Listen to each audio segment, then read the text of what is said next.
અયોધ્યામાં રામ મંદિરની આજે ભગવાન શ્રી રામની પ્રાણ પ્રતિષ્ઠા થઈ રહી છે। આ પાવન અવસરે માંગરોળના વાંકલ ખાતે અંબાજી માતાજીના મંદિર ખાતે વિવિધ કાર્યક્રમનું આયોજન કરવામાં આવ્યું હતું। અયોધ્યામાં રામ મંદિરની આજે ભગવાન શ્રી રામની પ્રાણ પ્રતિષ્ઠા થઈ રહી છે, ત્યારે સમગ્ર સુરત જિલ્લો રામમય બન્યો છે। ઠેર ઠેર રામોત્સવની ભવ્ય ઉજવણી થઈ રહી છે। જાહેર માર્ગો તેમજ મંદિરોને શણગારવામાં આવ્યા છે।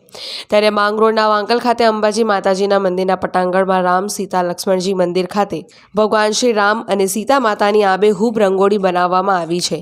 પંચકુટીર ખાતે શ્રી રામ ભગવાનનું ફૂલો દ્વારા આબેહૂબ ધનુષબાણ પણ બનાવવામાં આવ્યું છે। સવારે 7 કલાકે અંબા માતાજી મંદિરે ભજન કીર્તનનો કાર્યક્રમ રાખવામાં આવ્યો હતો। ત્યારબાદ વાંકલ ગામમાં રામ ભગવાનની શોભાયાત્રા કાઢવામાં આવી હતી।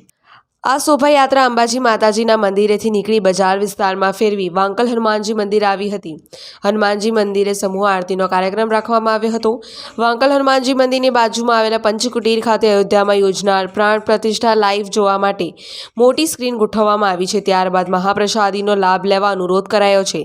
આજ રોજ અયોધ્યા ખાતે 500 વર્ષના લાંબા સંઘર્ષ બાદ જે ભવ્યથી ભવ્ય રામ મંદિરનું નિર્માણ તથા રામલલ્લાની મૂર્તિની પ્રાણ પ્રતિષ્ઠાનો મહોત્સવ હતો, તેના ભાગરૂપે સમગ્ર દેશવાસીઓ અને સમગ્ર દેશમાં એક આનંદ, ઉત્સાહ અને દિવાળીનો માહોલ જેવો સમગ્ર દિવાળીના માહોલની લહેર સમગ્ર દેશમાં વ્યાપી છે। આજ રોજ વાંકલ ખાતે પણ એ રંગોળી મંદિરને સુંદર રીતે સજાવવામાં આવ્યું હતું। રામ સીતાની રંગોળી મંદિરોને ખૂબ સરસ દીવડાઓથી, રંગોળીઓથી શણગારીને હાર તોરા કરીને ભવ્યથી ભવ્ય ઉજવણી કરવામાં આવી હતી। તેમજ મહાપ્રસાદી અને મહાઆરતીનું પણ આયોજન વાંકલ ગામ ખાતે કરવામાં આવ્યું હતું અને સમગ્ર ગામના લોકો આજે આનંદ, ઉત્સાહ અને દિવાળીના માહોલ વચ્ચે રામલલ્લાની પ્રાણ પ્રતિષ્ઠાનું લાઈવ દર્શન નિહાળ્યું હતું અને ખૂબ જ આનંદની લહેર વાંકલ ગામ ખાતે પ્રસરી છે। આજે ભારતના હિન્દુત્વ માટે આજે એક ઐતિહાસિક દિવસ છે, જ્યારે 500 વર્ષ પછી આજે રામલલ્લા જ્યારે અયોધ્યા ખાતે બિરાજમાન થઈ રહ્યા છે, ત્યારે પ્રાણ પ્રતિષ્ઠાના ભાગરૂપે આજે માંગરોળ તાલુકાના વાંકલ ગામે વાંકલ ગ્રામજનો દ્વારા ભવ્ય આયોજન કર્યું છે।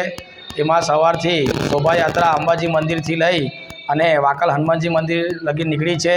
હમણાં ભજન કીર્તનનો પ્રોગ્રામ છે, ત્યાર પછી વેશભૂષા અરે મોદી સાહેબ જ્યારે પ્રાણ પ્રતિષ્ઠા કરવાના છે તેનું લાઈવ પ્રસારણ આખું ગામ અમારે નિહાળવાના છે। ત્યારબાદી મહાપ્રસાદીનું આયોજન છે। આ એક ઐતિહાસિક દિવસ માટે હું તમામ વાંકલના ગ્રામજનો, માંગરોળ તાલુકાના અને સમગ્ર ભારત દેશવાસીઓને હું શુભેચ્છા પાઠવું છું। જય હિન્દ, જય શ્રી રામ। વિનોદ મૈસુરિયા, જનસાક્ષી ન્યૂઝ, માંગરોળ।